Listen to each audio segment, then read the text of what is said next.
Welcome to Silicon Valley Asian Business Talk. Hello, everyone. This is Roger Chen from University of San Francisco Center for Business Studies and Innovation, Asia Pacific. Anita, welcome to join our interview program. We want to first thank you for supporting us. Would you please briefly introduce yourself?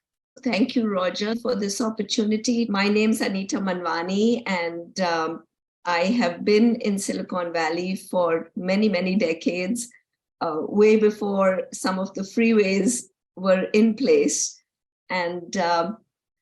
But my story kind of goes back a long ways. I came here as a student, and now currently, I'm the CEO and founder of a lab information management solution software company.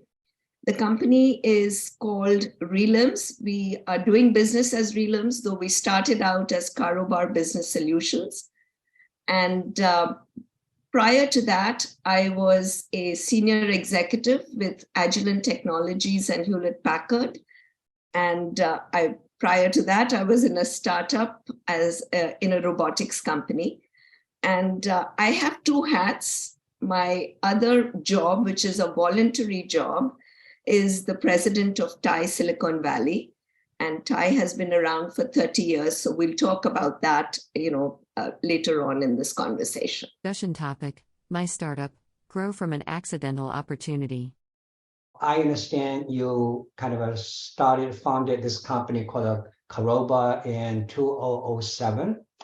So would you please maybe kind of share with our students and audience about your journey of searching for initial product market fit, which means the products, the market segments that's, kind of give you the initial landing space for your venture business. And with that, maybe also, share with us whether in the searching process of the initial product market segment, what's the lessons, or did you make mistakes, things like that. So, I apologize, but my answer will not fit the textbook of product market fit. I have been an accidental entrepreneur. And when I left Agilent, I was really looking to spend more time on my hobbies and my children.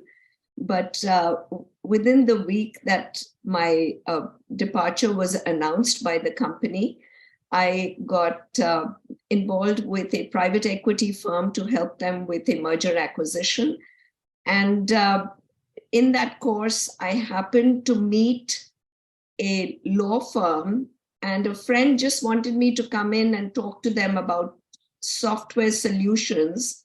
This law firm was actually doing they were helping their clients to get as much from a class action suit that they had, that had been won by the merchants. And this was the Visa MasterCard class action suit.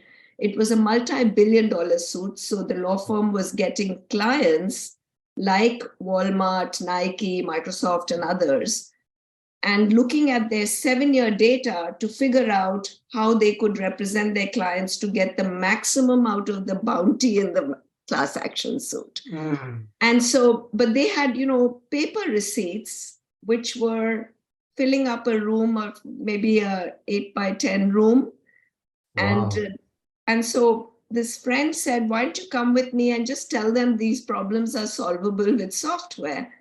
And I told him, I said, I don't even have a business card because I don't work for Agilent anymore. And he said, no, just come and talk about it.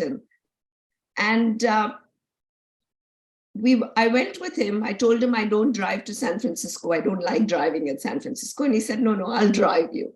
So we walk in, I listen to the whole problem statement, and I start sharing with them how we can use OCR technology to kind of, capture all this data, put it in a database, start figuring out what if scenarios. And then for some retail merchants, we would present only 2 or 3 years worth of data, for others 7 years, just to see how the formulas would work. And at the end of this 2.5-hour animated conversation, Roger, the head of the firm said, "So Anita, will you do this for us?" And I don't know what messages I was getting from the universe. I just said yes. And they said, "Okay, go figure it out." And so I got home that night and I discussed it with my husband. I said, "I think I'm going to start something." And he said, "Okay, if that's what you want to do." And thank God for services like MyCorp and Intuit. I incorporated online that night. Oh. I called up because I had also served as the chairman of Agilent India. I had, obviously a fair amount of contacts there. I knew that to do this, there was a lot of OCR, data entry, a lot of programming involved of the data. So hired, got a person who would help me hire. So that's how the company started. So there was no real, I want to be in the analytics business, I want to help legal folks.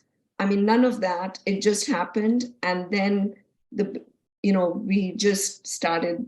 That project lasted for about 2 years. It was well funded. And you know how it is in services business, you don't lose money. You just make money. And so it was a great start. And I had always wanted to be in healthcare. So for me, we started providing analytic solutions to test laboratories. Again, through a contact, did not do any concerted effort of saying, okay, are labs the right space or not? But in that process, we realized that the area within labs that was getting a lot of funding was pain management labs because of the increase of drug addiction, as well as in geriatric patients and in chronic disease management. What was happening was that patients had to go regularly to laboratories. And therefore, they were on a schedule of testing. So that was clearly evident when we were doing additional work on top of the lab information solutions that they were using. And it gave us visibility to some of the gaps in the existing products, because we were doing this for different labs. Some were only using spreadsheets, others were using LIMS solutions that were not adequate. Obviously, if they had been, they wouldn't have hired my company to provide additional services. And so about 5 years ago, Roger, we decided that we are going to pivot, and we weaned off our services business. We now had, in this course of the years, we had developed a very good blueprint of what a good LIMS system should look like. We were talking to our existing clients because they would complain about, I don't have this feature, I want something else. So we were able to build that blueprint and design a product. And that's how we pivoted from a service business to a product business, but we didn't do enough research in really what is the size of the LIMS market. And so, it was again an accidental thing because we happened to do analytics. But the next innovation that we did, because we had architected the solution with a very robust architecture that allowed us to do all aspects of clinical. So it wasn't just toxicology, but it was infectious disease, it was pathology, it was molecular testing and genetic testing. We realized very quickly that we could also be doing agricultural testing and cannabis testing. And cannabis had just started, CBD was getting regularized in some of the states. So that the technology allowed us to then start to focus on a modality agnostic solution for laboratories. Okay. So that's really the way we got into this business. And but once you're in the business, then of course you focus on how is this product going to evolve? How is this industry evolving? and what are the price points. And, we obviously kept adjusting based on what we were learning in the market. Sometimes you have a pricing strategy that you start with, but then you have to kind of adjust based on market adoption, based on the customer's ability to bear this new innovation. Are they taking the risk? And also, you have to look for the right partners, right? I mean, within your customers, you treat them like partners, you will grow with them as they grow. Discussion topic: how Carobar business delivers customer value. Could you kind of explain the products, the service you provide?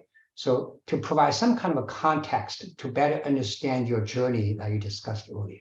Yeah. Wonderful. So what the product does is, for all of us now that we have gone through so much disruption during COVID, disruption in our travel, in our workplaces, earlier when you did testing, you could only go to your physician and they would order a test for you. And then you went to the collection site, whether that collection site was within the physician's office or the hospital, or you went to a laboratory. But you usually typically went with a paper requisition, right? And you gave that person affixed a label on that requisition, took your sample, and then put a label on the sample.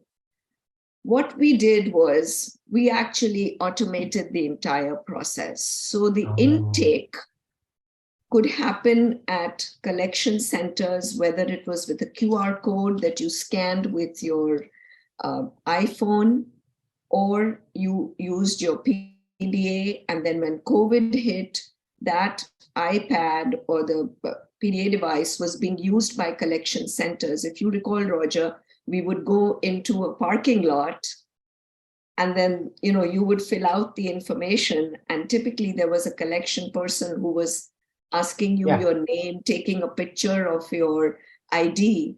All of that is being done by our LIMS solution.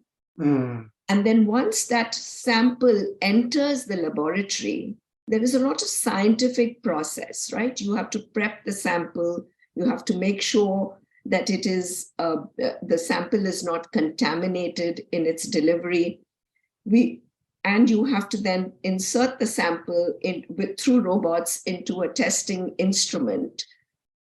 And the PCR test or whatever the LCMS or HPS, the CMS system will give you, HPLC system will give you the test result. That test result is getting hundreds of test results go into one tray. But the software has to figure out with the barcoding how to map the tests, and the scientists tell you what the cutoff formulas are. So the software automates all that. And then you send a result. We've automated the entire system so that the result can be emailed to a client who is standing at an airport waiting to show their COVID result to a airline agent or to the physician that had ordered the result. So that's the automation that the software is doing. And in the back end with some AI, we are also tracking all the consumables. We're tracking that a reagent, because in this world, if you have reagents that are going expiring, you've kind of lost your inventory. So we've got methods that will allow you to trigger your purchasing departments to let them know that they need to now reorder their reagents because the reagents are either expiring or we are down to the last threshold. So based on how much lead time they need from their vendors, they can reorder the reagents and other consumables like test tubes, pipettes, and so on. Discussion topic: lesson on taking external capital to grow business.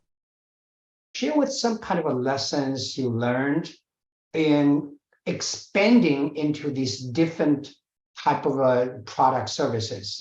Did you make mistakes, or did you have some lessons to share as you gradually grow from your initial service? great question. Made lots of mistakes, Raja, and learned the hard way. Firstly, I think one of the first mistakes that I made was because I started with services, there was enough cash to kind of invest in the business and to develop a product and to, find your first set of customers. The mistake was I should have taken money from the outside world early on, so I could scale up early on. A lot of the growth was organic because I had contacts with some of these labs because they were buying our services before.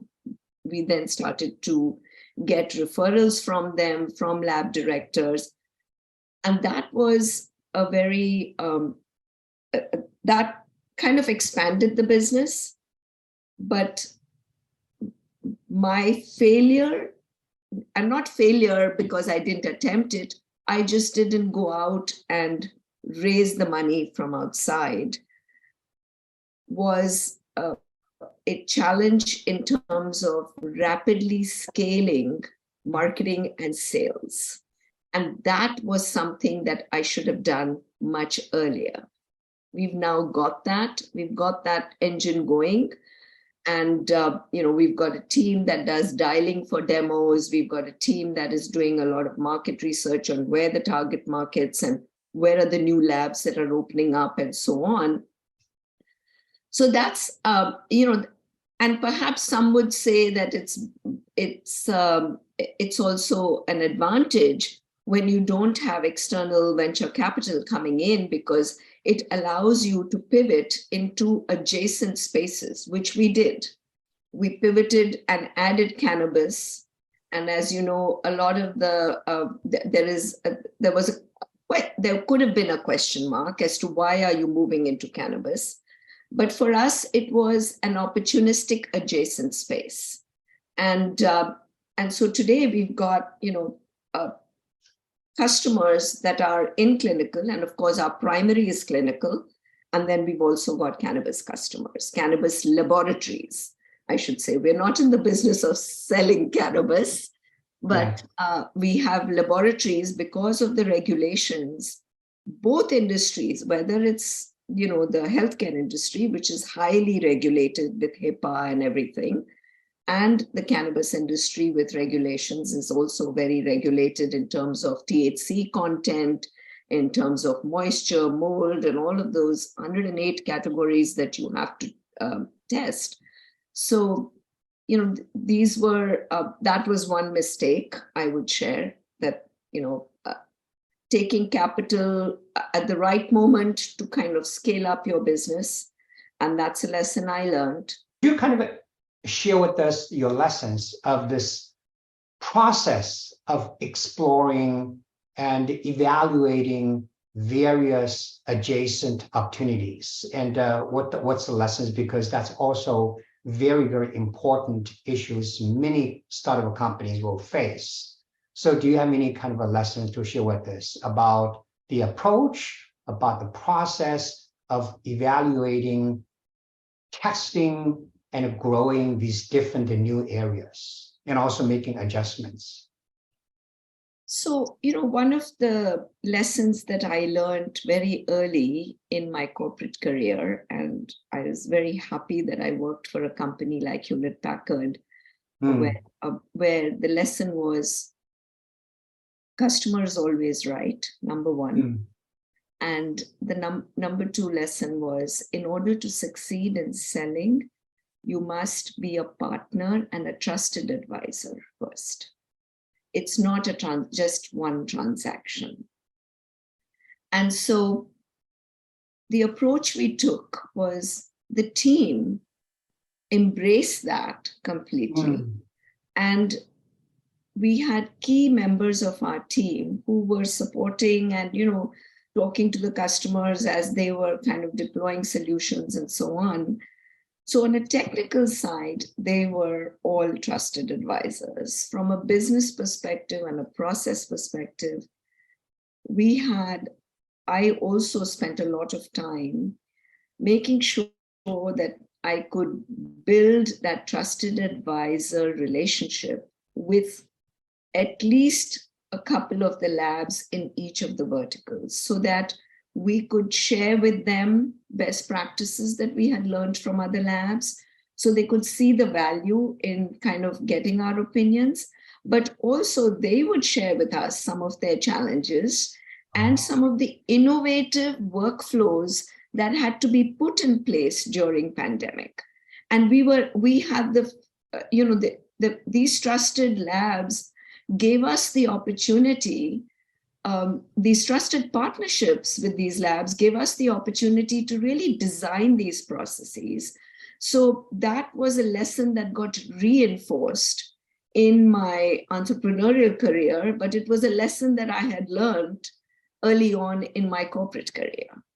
Oh, that's great. So in other words, actually, you basically, for when you explore these different fields, opportunities, you heavily rely on the partners. These are different labs to kind of co-develop, work together to help you get into these different spaces. Is that what you're talking about? Yes. So initially, like in cannabis and hemp, we had a very good partner, and we still work with this lab.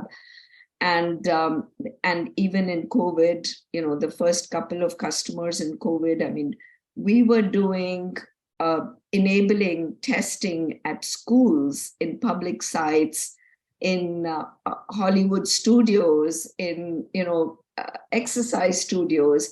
These are all very different scenarios where you don't know the name of the person who's going to walk in. There is no patient ID, which you traditionally rely on in the healthcare space. So we had to come up with some. So the business workflows were ones that we developed from our company, but the challenges and the process that they shared with us was so valuable. And oftentimes, it's not just the technical product, it is the use case that includes the entire process and how the product is going to be used, that allows you to really make your product a differentiated product of value to the customer. So related to that question, maybe you can tell us, because you call that mistake, could you articulate maybe, to other entrepreneurs, what's the sort of like a negative consequence resulted from this not involving external capital early enough? Why you call that as a mistake? What's the consequence to your business? What did you miss because of that slow involving external capital? I think external capital often allows you to focus beyond just the product.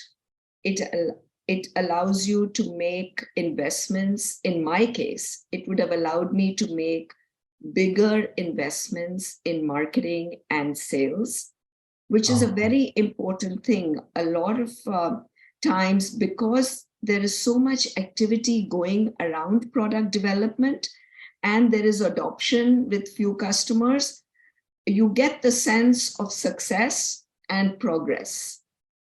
But for a venture to really make its mark, it's about scale and it's about customer footprint. And that can come only when you are willing to take the risk, take that capital to invest in marketing and sales. Discussion topic: roles of early customers in our market expansion. Would you kind of share with us your lessons of this process of exploring and evaluating various adjacent opportunities, and what's the lessons? Because that's also very, very important issues many startup companies will face. So do you have any kind of a lesson to share with us about the approach, about the process of evaluating, testing, and growing these different and new areas, and also making adjustments? So, one of the lessons that I learned very early in my corporate career, and I was very happy that I worked for a company like Hewlett Packard, where the lesson was customer is always right, number one. Mm. And the number two lesson was, in order to succeed in selling, you must be a partner and a trusted advisor first. It's not just one transaction. And so the approach we took was the team embraced that completely. Mm. And we had key members of our team who were supporting and, talking to the customers as they were kind of deploying solutions and so on. So on a technical side, they were all trusted advisors. From a business perspective and a process perspective,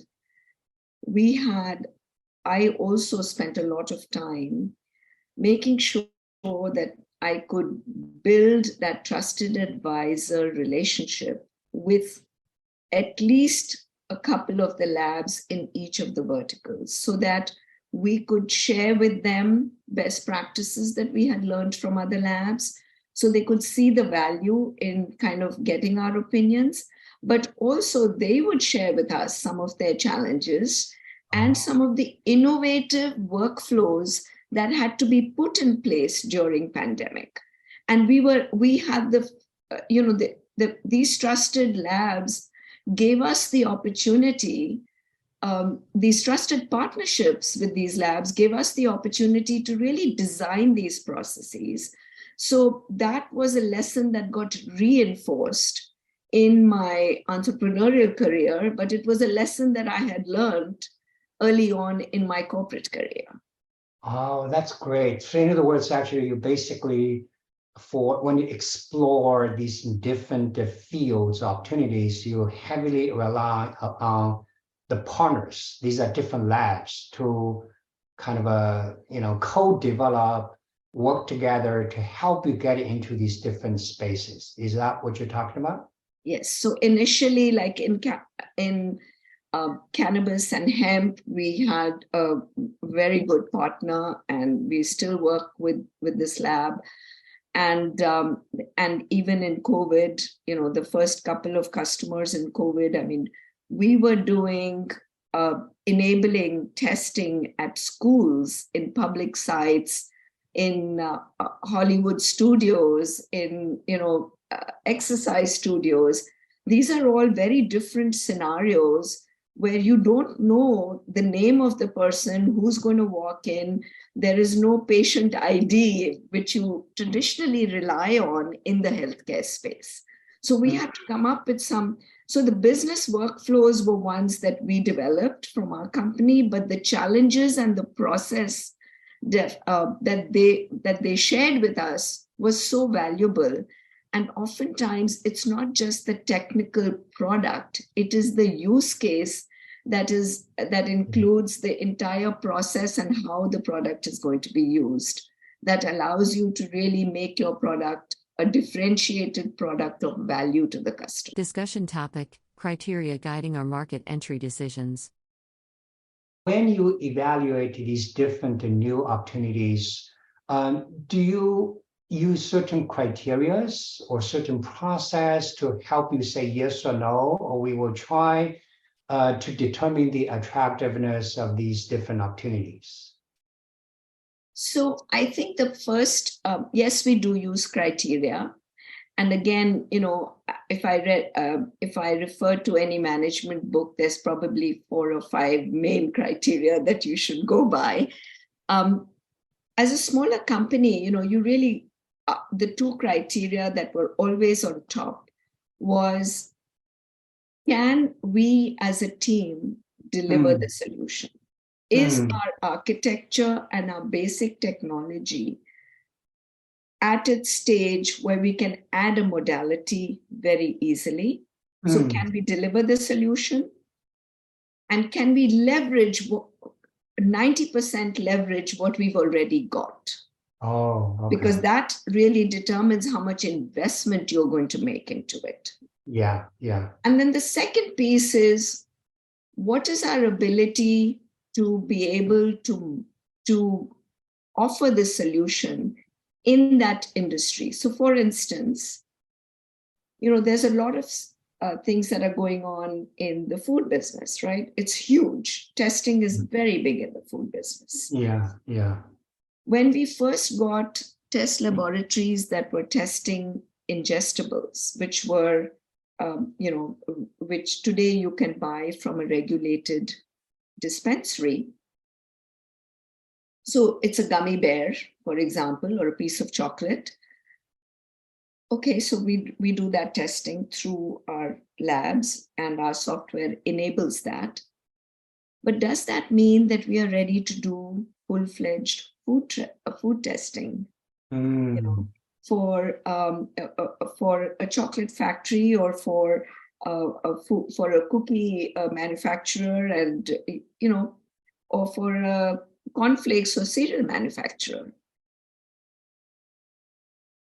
I don't think so, because those are much larger, and we made that decision as a team. That even though we can deal with ingestibles that are a small sliver of the food industry, I don't think that we have the capability, not from a technological perspective, but from mobilizing a solution for the food industry generically. Because it will take a whole new effort of customization and configuration of our software to meet all those regulatory requirements, which are far more stricter, and to provide that ease of use to the test laboratories in terms of sampling techniques and other things, that it did not make sense at the time. So we've not, that's a sector that is in our roadmap, but not one that we have invested in, right? Discussion topic: how to identify and select pilot customers. You talk about the importance of finding early partners in different sectors, work with them, sometimes we call them lighthouse customers, or, pilot customers. Do you have any kind of wisdoms or lessons to share how to first find such kind of a partner customers, and how to manage the good relationship with such collaborative early stage customers in these different sectors? So, I don't necessarily think that I'm the guru to say how to manage it, because every case is a little different. But I think one criteria that I follow, and again, much of it got tested during pandemic, because there wasn't the opportunity to meet people face to face. Yeah, that's true. So all conversations were taking place on Zoom, on phone calls. And over the years, Roger, I have learned to trust my gut and my intuition. I get a sense when I know that I can work with this person, and I get the sense of whether that person is open to my approach and working with me and my team, right? The team is very important. Yeah. And part of this, and I'll get into the fact that all of our engineering is done in India. So we have a wholly owned subsidiary in India. Okay. And so we have to make sure that, everybody's comfortable with that scenario. Okay. Today, everybody is. If you don't have a global delivery team, you're kind of unique if you don't have that. But think of it just a few years ago, not everybody was as comfortable with that. So I think that was, gauging that and really following my gut in understanding that, yes, this is somebody I can work with. It's not just the money. The money is, to me, the money is incidental. I don't ever want to be going to bed worrying about a bad interaction with a client, even though I've never met them. I've seen them on Zoom. We've built a good relationship on the phones, or phone calls and Zoom calls. I just, I think that's very important. Life is too short to be worrying about poor interactions. And sometimes those poor interactions are because you've not assessed your own ability to meet their expectations. So I think assessing that upfront, and the lesson is that following your intuition is very important, but also focusing with those pilot customers on the value. So, we have a pricing in mind. It's a slightly new, it's an adjacent space. It seems like a good space. Now, are you going to just focus on the pricing or the amount of discounts you have got in your model and your profit and loss and all of that? Or are you going to take the risk and say, I'm going to swim the deep ocean with this partner, because it doesn't matter if I don't make money initially, but on the long run, I will either, I'll be able to expand this business. And those are the kind of calls you make with your pilot trusted partners. Discussion topic: benefits of work-life balance on venture business. The other lesson as an entrepreneur that I have gotten is that I have to find balance. If you're not fueled well, and if all you're doing is your startup and don't have the balance, and I have gone through those phases within my entrepreneurial journey, where the focus has only been my company. And in that process, I have, you kind of lose your bearing a little bit. And so ever so often you have to kind of, stop. There will always be peaks and valleys where you're putting in those 14 hours. All you're doing is your company and nothing else. But I have realized that I have to focus on my other activities. I have to find time to spend just some chill time with friends. I have to find time to actually to exercise. And when I do that, it's amazing. As you talk to people, you have to spend time with your network, because as you talk to people, you get nuggets for your business that you can draw from that. So the networking piece is very important. Sitting at your desk, which we've all gotten used to in front of our screens during pandemic, being with your team, that's good, but not good enough. You have to go out into that broader network and share what's going on. And so that was a big lesson for me in those peaks and valleys. I like meeting people, but the pandemic kind of put me into this mode of, here was this great opportunity for the solution. All we did was, work with our ecosystem, which was the clients and the team internally. And so that I think is important. Balance in life was something that I learned very quickly during the pandemic years. Discussion topic: helping customers with difficulties in revenue.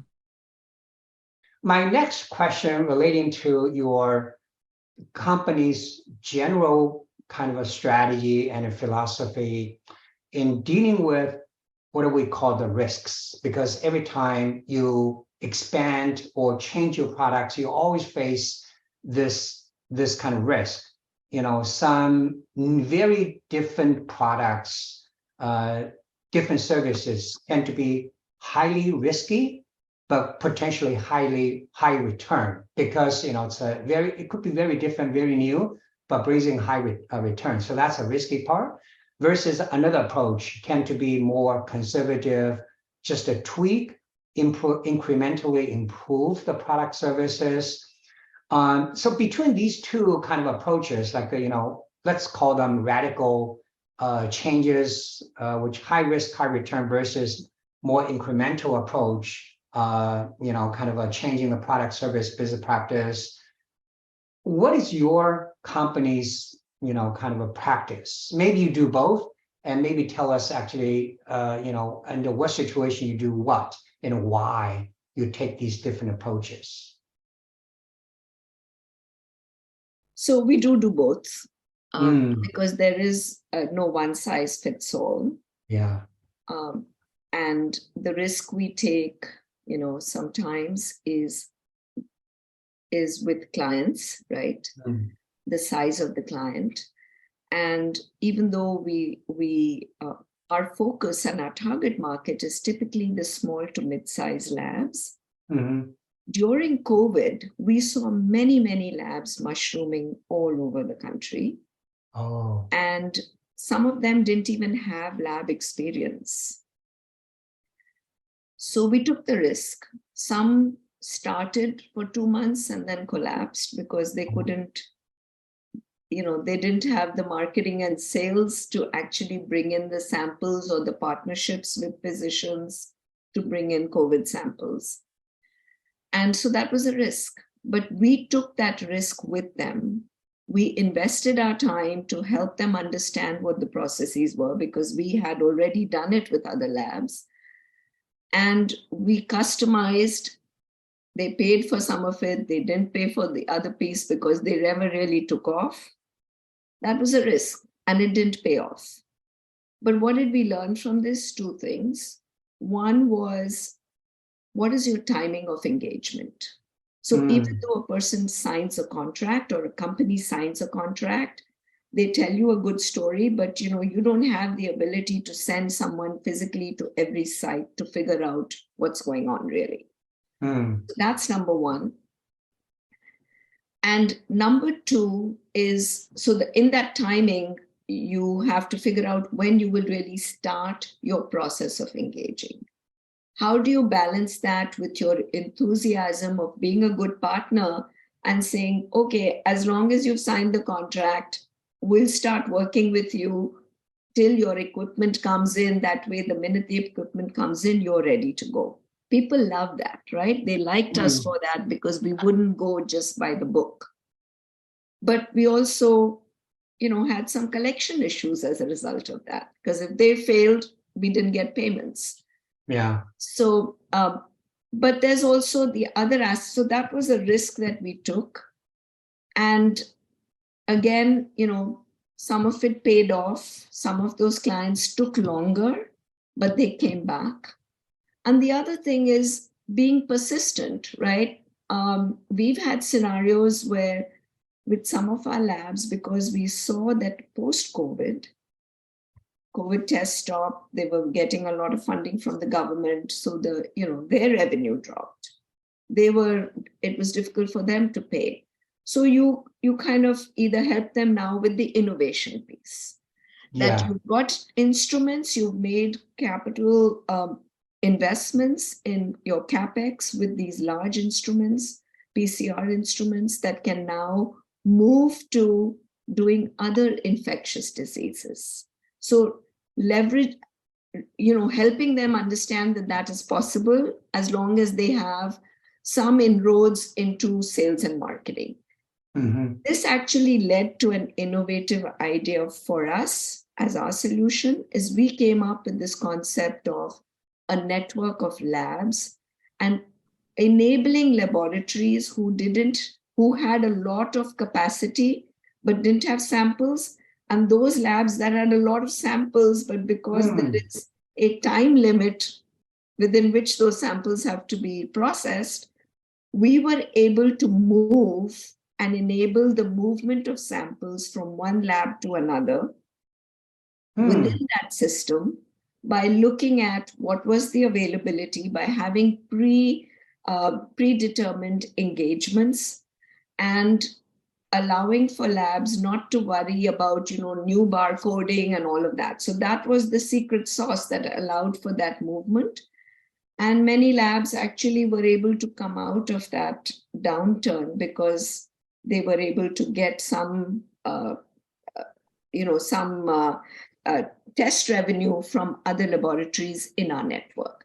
So that was the innovation piece of coming up with this technology that could fuel that network of labs. I think persistence is a big one. So you have to take risk. I, by nature, tend to be a bit too persistent. So the point is, at what point do you bless and release a client? It has helped to be persistent in some cases because we want to keep that record that we've never lost a client.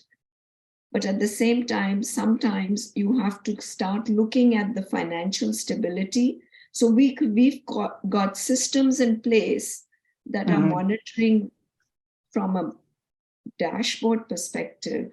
We are able to see what's happening to a client's revenue and the number of samples that they are processing. So that we look at it and we say, wow, this is a downturn. So now, are we going to focus as much on this client versus focusing on the others that are showing an uptake in some new areas? Discussion topic: Innovating beyond product to surpass competition. What's the, kind of the driving force, whether you're mainly focusing on customer needs or understanding or even anticipate their needs to guide your new services decisions, new product decisions, or do you also look at the competition, the competitors' move and threats to influence your new product, new service decisions to respond? So what's your practice, in this area? So, customers are our first point. Yeah. And they help guide by sharing their challenges and what they are trying to do and what their market is asking them to do. And so that is in many cases our guiding for what needs to happen within the product.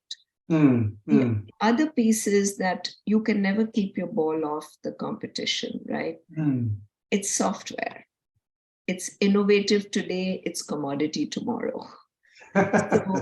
So you have to constantly be ahead of the game.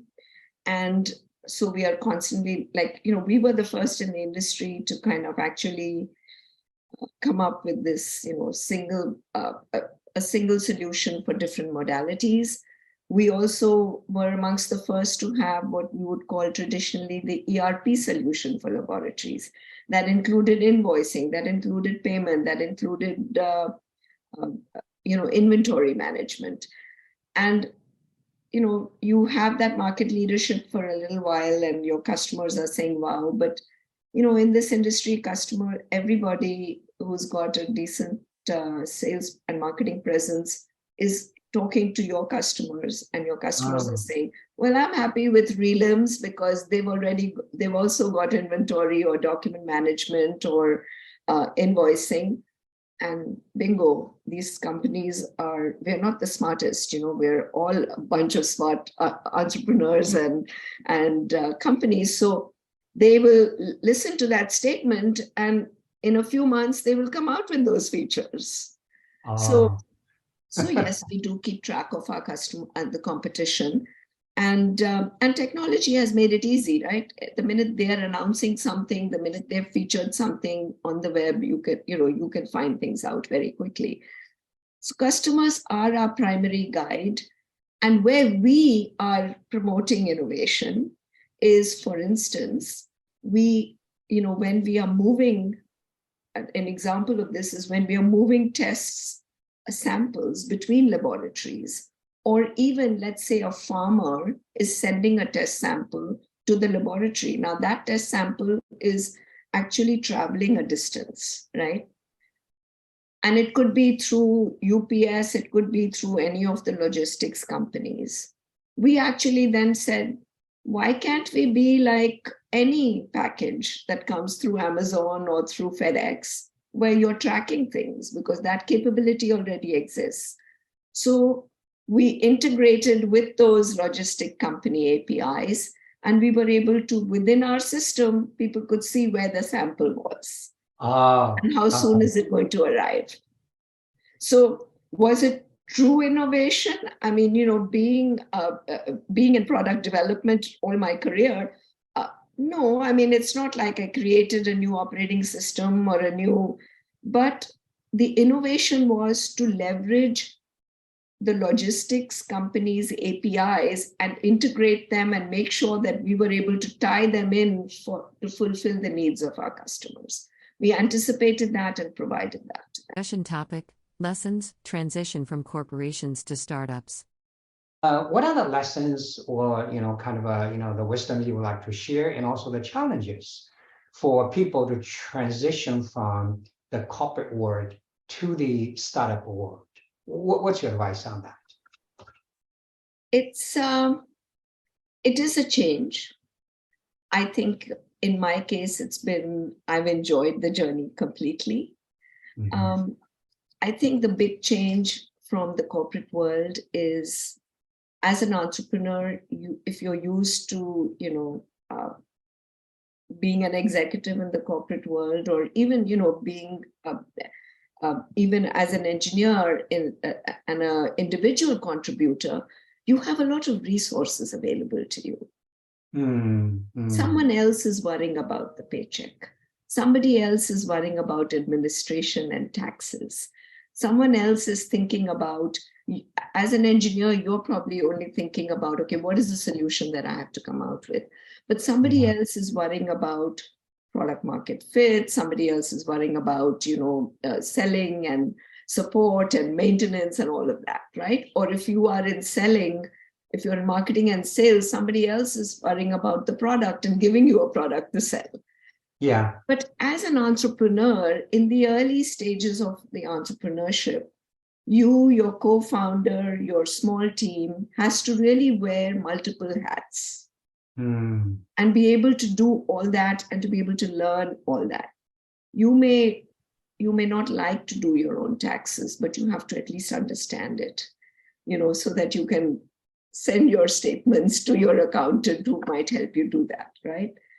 And as trivial as it may sound, these are big shifts. There are, so many, on the administrative side, there's stuff you have to do. You have to worry about payroll. You have to make sure that there is enough revenue. You have to worry about your cash flow. It's not, there is no umbrella. And whether you have somebody else's money or your own, when you have someone else's money, you have, if you're venture backed or you're angel backed, honestly, you have more responsibility because it is somebody else's money. They have entrusted you. So you've got to make sure that it's not just your product development. It's not just finding those customers, but it is that whole, soup to nuts of running a company, however small it is, has to all be efficient and cost efficient. And you can't be spending too much time on admin and less time on sales, or and not enough time on your administrative process, because the state government is very, very quick to slap you with late fees and penalties if you don't submit certain forms in time. So, of course, all of this is outsourceable. So, but you have to know that you have to do these things. So there is that, taking the risk and on all those fronts, and stepping up and making a commitment that the buck stops with you. Much more. There is nobody else who's going to fund, who's going to step in and take care of that. As a team, you have to do that all within yourselves. And I think being persistent is a very big part of being an entrepreneur, because I see a lot of failures. You got to get used to being told no, or you got to get used to somebody saying, no, this isn't working. I thought it was this, but it's not X, it's Y. Therefore, I don't want to be, buying the product when you spent, maybe 2 months kind of, going over it. So you have to get used to no, you have to get used to falling. A lesson I learned from my father, who's no more, is that, when you fall, don't spend your time thinking, why me? Why did this happen? Or just brush your knees and start running again. And as an entrepreneur, that lesson has, stayed with me. And so I think those are some things that I think an entrepreneur needs to do, but also making adjustments. You may have come up with your product idea based on, the research you did, the conversations you had. Sometimes the market moves faster, or the, market doesn't move the way you expected it to move. And so you have to make adjustments. You have to be, as an entrepreneur, you can't just, there's focus, which means you have to have blinders on, but there's also the ability to have eyes in the back. and be kind of cognizant of what is happening around you. And that's tough. And we can't do that all the time because you've got to run your business. So, but you have to make time sometimes for those things as well. That's great. These are, actually very, very good points, and talking about the differences. Maybe you already covered that. Do you, either personally experienced or see other people made some kind of mistakes as they transition from the corporate world to the startup world? Besides, actually the differences you talk about, which are very, very accurate. Yeah. So yeah, personally, I mean, I never had to worry about payroll. I never, but of course, those are basics of business.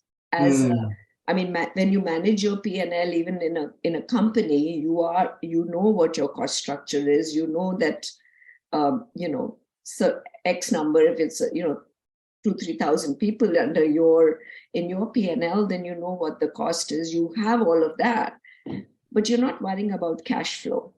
Where in HP or Agilent, there is a bank that is going to give me the money, right? And it's going to get allocated to my divisions.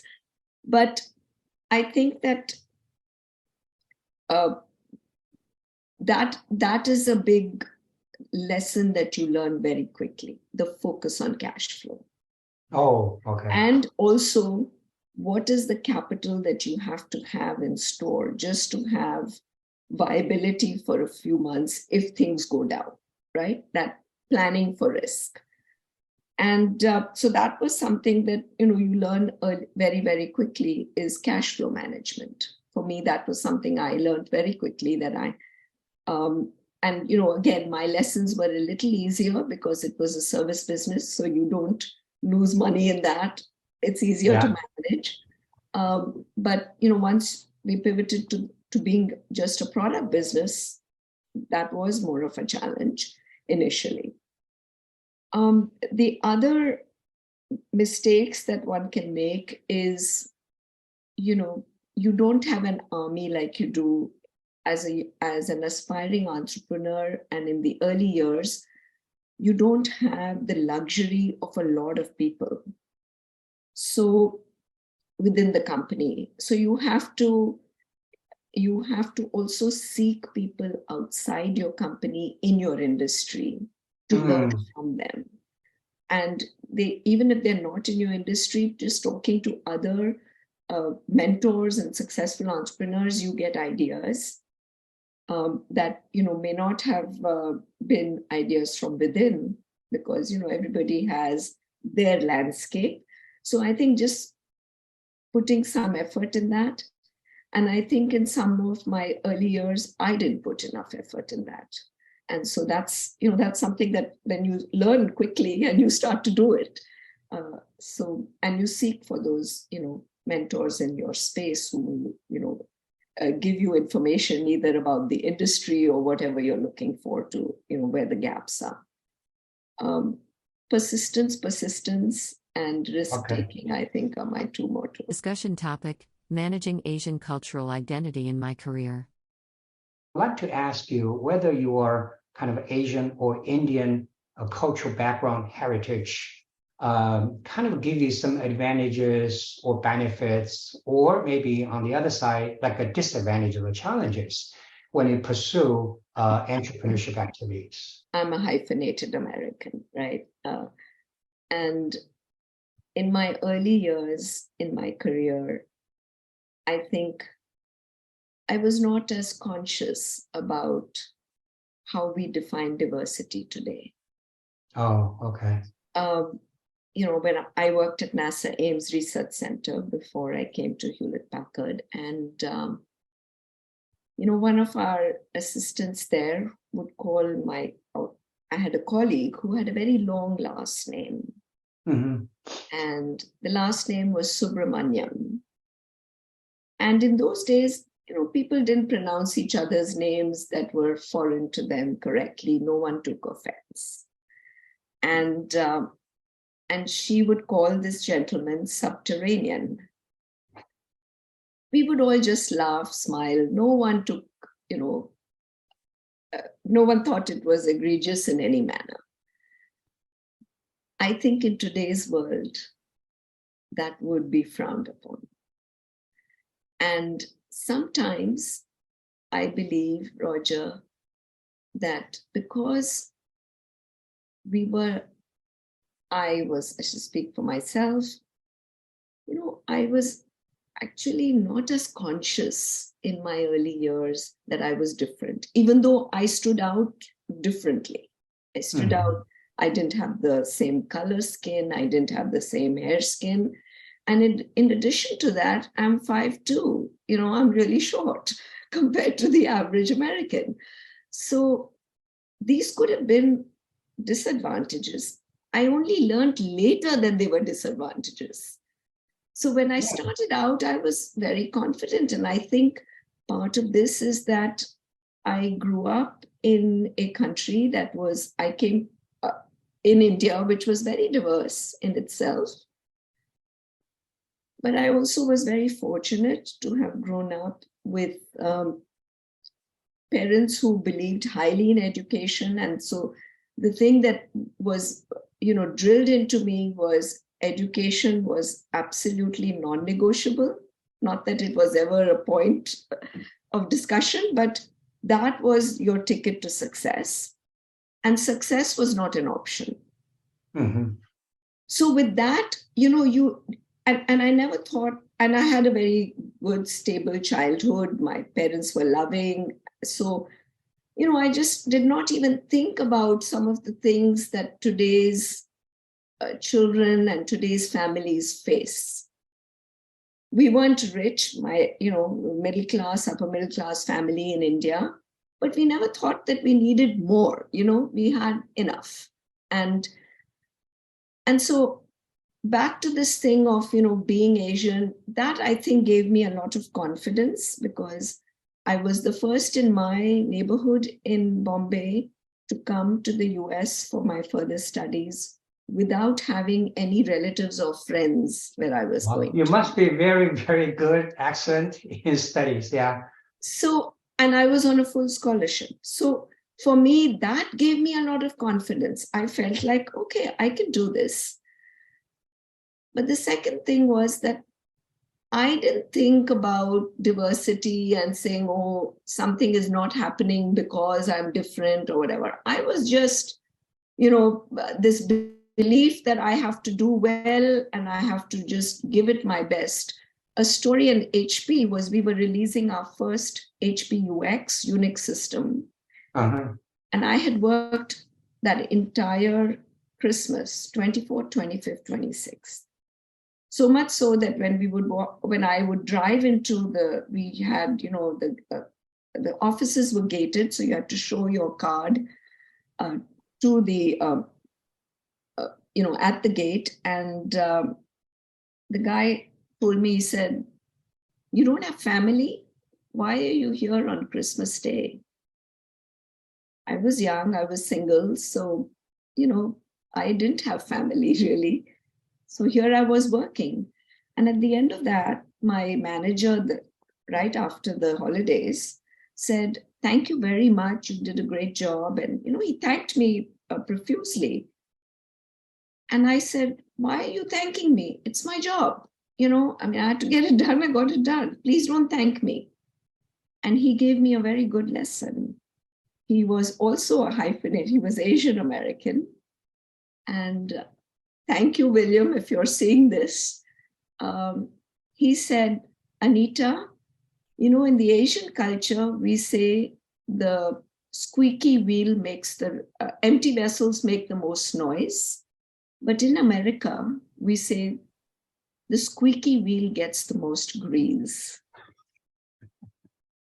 And I learned that lesson, that you also have to advocate for yourself. So what he was telling me really was, I appreciate you. And so now most people, you should be telling me what all you have done instead of saying, no, don't thank me. I did my job. So that was an early lesson. And so, back to your question, did I feel discriminated against? No, I didn't. And was there some level of discrimination? Yeah, I mean, as you rise up, you kind of and I wouldn't say it's discrimination, but it is the inflection of new people coming into a workforce that is Uh-huh. used to a certain homogeneity. And so when I'm in a room full of men and somebody, a man is making a point, I've made a point, it hasn't been heard, somebody else, another gentleman makes a point, the same point, but in his words, and now everybody listens. Do you take umbrage to that? I didn't. Did I notice it? Yes. Did I make a big deal about it? No. I would, whenever I got a chance, to kind of get back the conversation and contribute to it and build upon it. Was that right or was it wrong? I don't know. It worked for me. It Okay. worked for me to not carry a chip on my shoulder. And I can speak to, do I understand what's happening today? Yes. Am I an advocate of diversity and women and bringing more diversity from a cultural and ethnicity point of view? Absolutely. But today's world, I was lucky. I grew up professionally in a world which was not as sensitive as it is today, and that helped me be more confident. Discussion topic to young Asians: how to advance your career. We would like to, maybe ask your advice to young entrepreneurs, given your background, especially for young Asian women, who are inspired to follow your similar footsteps. What's your advice to these people? Maybe on two fronts. One is to become successful entrepreneur or to develop successful corporate career. So what's your advice to maybe, these different people? You can just decide which specific group you want to speak to. But I always say young Asian women probably is very relevant to, they will look at you as a role model. I think, my advice would be the same, whether you are pursuing a corporate career or you are, wanting to start a journey in the entrepreneurial world. I think that, focusing on performance, believing in meritocracy is very, very important. Getting the job done, no matter whether you're an entrepreneur or you're in the corporate world. I think it's also important, like I said, it's not like I didn't notice what was going on around me, but figuring out how to navigate that and picking the right battles. Pick the battle that will make a difference to the company you work for or to your own company that will further and help you advance and help the company advance. You've not won the race if you are at the finish line by yourself. You have to be there with your own team, whether it's in the corporate world or with your entrepreneurial venture. So I think that, focusing on that success and focusing on delivering results, saying it in a different way, I think taking risk, always challenging oneself to be out of the comfort zone. And I got some really great breaks in my career in the corporate world because I was always first to raise my hand and say, I'll do that. Even though I'd never done certain technologies before, it's just, okay, you learn quickly. I'd never managed, more than 800 odd people across a multi-company, 64-bit program. And I raised my hand and I went to my SVP and I said, I want to do this and I want to be the lead person on it. And, and I got it. And but it was a tough challenge. It was a 3-year program. They gave me a deadline. And when I got the first set of senior directors together and we all sat and I said, this is our deadline. We have to deliver to this. And it was a cross-functional, cross-global team. And we had to work with Intel. They were going to be the chip manufacturers. There was a lot of pushback. And I went to my SVP at the time and I said, there's pushback. I don't know whether we'll be able to deliver to this date. And I'll never forget his words. He said, and I won't say it all because it was very inspirational to me. It may not be to many of you who might be listening to this, but he said that we didn't give you this job to win a popularity contest. We gave you this job to get the job done. And that lesson has stayed with me. A lot of times we will make decisions in our journeys that are not popular, but if they are the right decisions, people will thank you for it later. Or you have to feel right. You have to have that conviction and commitment and persistence. Discussion topic: what is TiE, a global entrepreneurship organization? You are obviously the president of TiE Silicon Valley, and this is a big job. And, this is a great organization as well. Maybe would you please kind of just introduce this organization? What is this organization? And also, maybe start with this basic question: what is a TiE? So TiE stands for the Indus entrepreneur. Some people think of it as the innovative entrepreneur. And it was an organization that was founded 30 years ago in Silicon Valley to foster entrepreneurship. And the fostering of entrepreneurship was done by 4 pillars. Education. And when we say education, the Valley in those days, 30 years ago, was full of engineers from Asia, from India, from all over the country, all having strong technical backgrounds, but educating them on the principles of business. How do you manage finance, running mini MBA programs, providing them with mentorship, providing them with access to capital, because there weren't many VC companies that would fund, people who didn't have entrepreneurial backgrounds or didn't have the connections and the network into the venture world. So giving them access, creating funds that would allow for seed funding and so on. And then finally, also providing a space for incubating some of those companies. So that is how TiE got started 30 years ago.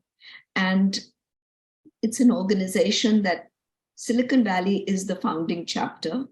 It started here in Santa Clara.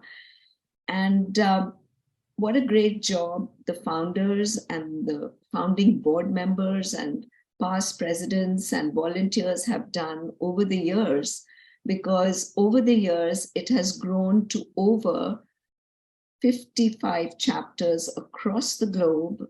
Wow. 15 countries. I lose count because we're constantly adding new chapters, and a very, very robust community. And I believe that this community of entrepreneurs is not just Indus entrepreneurs, not South Asians only. Today, increasingly, TiE is becoming more and more embracing the very broad demographic that we have in Silicon Valley. So, I am so happy that I have so many Asian Americans who are serving as advisors to me and my presidency to make sure that, we do the right things and we broaden the footprint. And so that's what TiE has been about. Has it evolved? Yes, it's evolved in many ways.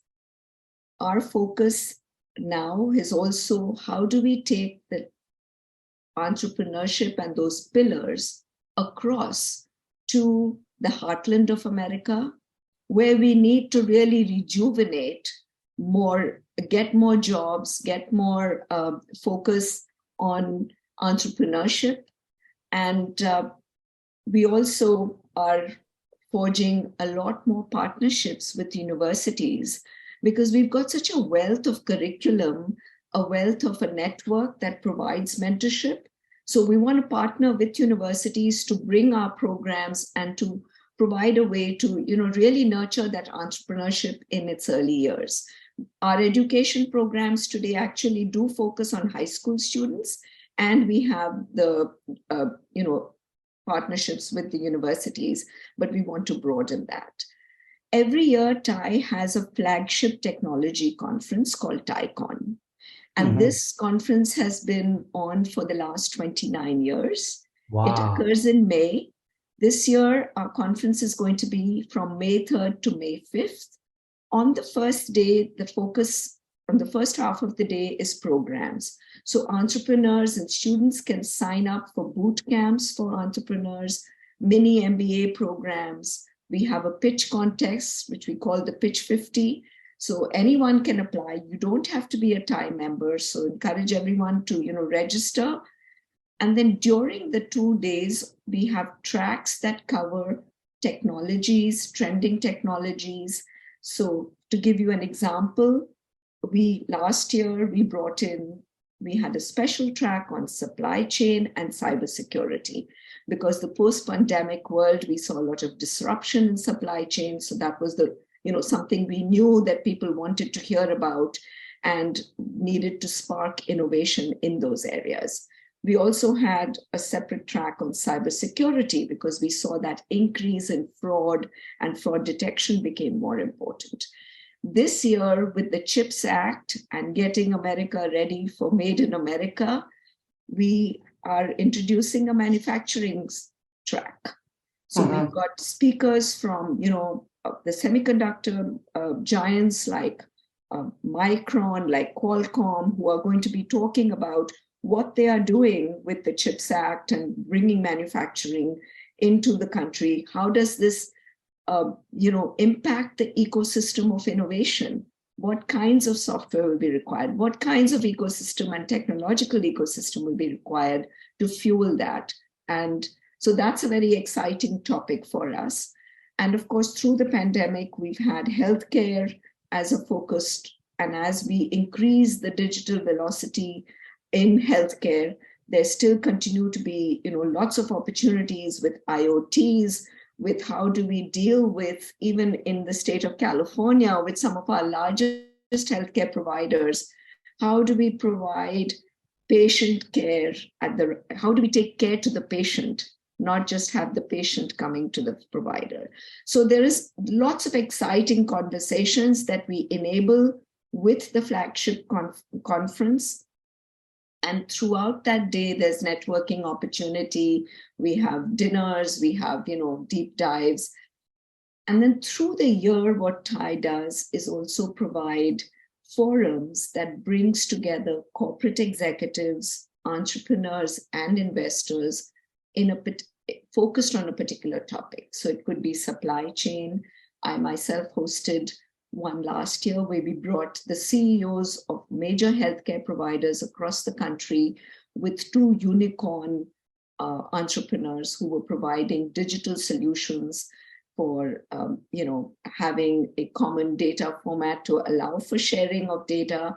Another one that better optimizes scheduling for nurses and chemo stations and so on.